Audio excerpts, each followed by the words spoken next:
खबर आ रही है इस वक्त। RBI reserve bank of India ने रेपो रेट में कटौती का ऐलान कर दिया है। इस वक्त की बड़ी खबर, जो उम्मीद की जा रही थी, आरबीआई ने उसी के मुताबिक रेपो रेट में 0.25 बेसिस पॉइंट कटौती का ऐलान कर दिया है। मतलब इसका सीधा असर आपकी जेब पर इस रूप में पड़ेगा कि आने वाले समय में अब आपकी ईएमआई घटेगी। तो देखिए, ये वित्त वर्ष 26 की शुरुआत हो गई है, फाइनेंशियल ईयर 26, और ऐसे में इस वित्तीय वर्ष में ये पहली कटौती है जो आरबीआई की तरफ से की गई है।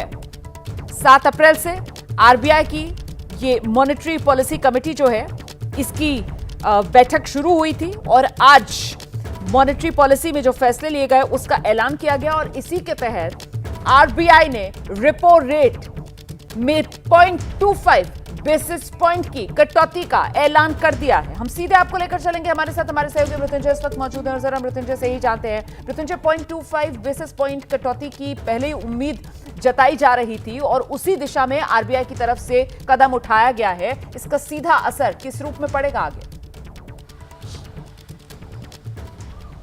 देखिए, निश्चित तौर पर वित्तीय वर्ष 2025-26 की शुरुआत हुई है 1 अप्रैल से, और ये बहुत बड़ी राहत की खबर है आम लोगों के लिए, हर उस व्यक्ति के लिए जिसने लोन लिया हो, चाहे वो किसी भी प्रकार का लोन हो, उसके लोन में उसके ईएमआई में उसे राहत मिलेगी। रेपो रेट जो 6.25% था उसे 25.25 बेसिस पॉइंट कम किया गया है और 6% पर लाया गया है। इसका मतलब है कि आपकी ईएमआई कम होगी, आपका जो होम लोन होगा, कार लोन होगा या अन्य लोन, उसमें आपको राहत मिलेगी। ये बहुत बड़ी राहत की खबर है। रोमाना समझना होगा कि आखिरकार आरबीआई ने ऐसा क्यों किया। देखिए, जो विकास दर है वो 6.7% का एक विकास दर का अनुमान लगाया गया है और पिछला जो तिमाही गया है वो काफ़ी अच्छा गया है। और अगर हम बात करें महंगाई दर की, तो महंगाई दर भी जो अनुमानित था उससे काफ़ी अंडर में रहा है, यानी 4% के अंडर ही रहा है। महंगाई दर पर भी काफ़ी कंट्रोल देखा गया है और यही वजह है कि इसकी राहत आम लोगों को दी गई है। आरबीआई गवर्नर ने अभी 5 मिनट पहले ही प्रेस कॉन्फ्रेंस की एक ऐलान की शुरुआत की और उन्होंने कहा कि रेपो रेट को वो कम कर रहे हैं जिससे आम लोगों को राहत मिलेगी। तो एक तरफ हम देख रहे हैं कि जहां पर ग्लोबल ट्रेड वॉर चल रहा है, अमेरिका के टैरिफ वॉर की वजह से पूरी दुनिया में बाजारों में असमंजस की स्थिति बनी है, भारत पर भी उसका असर देखने को मिला है।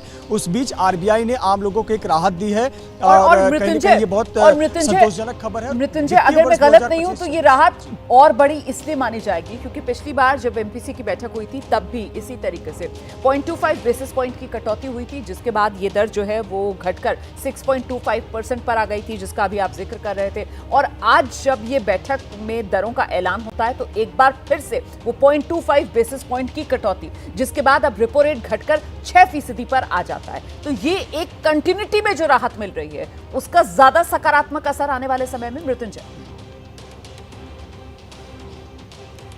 जी बिल्कुल, निश्चित तौर पर जैसा आपने कहा कि पिछली बार जो आरबीआई की मॉनेटरी पॉलिसी थी उसमें 6.50 रेपो रेट चल रहा था। उस समय भी 0.25 बेसिस पॉइंट कम किया गया, 6.25 पे लाया गया था।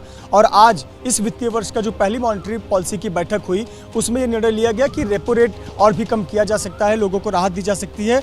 अब रेपो रेट को 6% पे किया गया है। बहुत बड़ी राहत की खबर है और ये दिशा तय करता है कि ये जो वित्तीय वर्ष हमारा 2025-26 का रहने वाला है वो किस दिशा में जाता हुआ नजर आ रहा है। महत्वपूर्ण बात यह है कि हम अगर पिछले तिमाही की बात करें तो जो महंगाई दर है वो काफ़ी कंट्रोल में आई है। महंगाई दर 4% के नीचे है और जो पूरे विकास दर की बात करें, देश की विकास दर की 6.7% अनुमानित है, जो कि काफ़ी अच्छा विकास दर माना जा रहा है। और पूरे दुनिया के बाजारों के लिहाज से, पूरे दुनिया की अर्थव्यवस्थाओं के लिहाज से भारत के लिए बहुत सकारात्मक समय चल रहा है और इसलिए भी आरबीआई ने ये राहत आम लोगों को दी है, बेसिस पॉइंट 0.25 बेसिस पॉइंट कम करके। जी आप रहिए मेरे साथ मृत्युंजय। फिलहाल ये बड़ी अच्छी खबर है जो आम लोगों के लिहाज से सामने आ रही है। आरबीआई ने रेपो रेट में 0.25 बेसिस पॉइंट की कटौती कर दी है और इसका सीधा मतलब, आसान शब्दों में अगर मैं मतलब आपको बताऊं तो ये कि अब जो आप ईएमआई भर रहे हैं बैंक में, वो ईएमआई का बोझ आपकी जेब पर कम होगा। आगे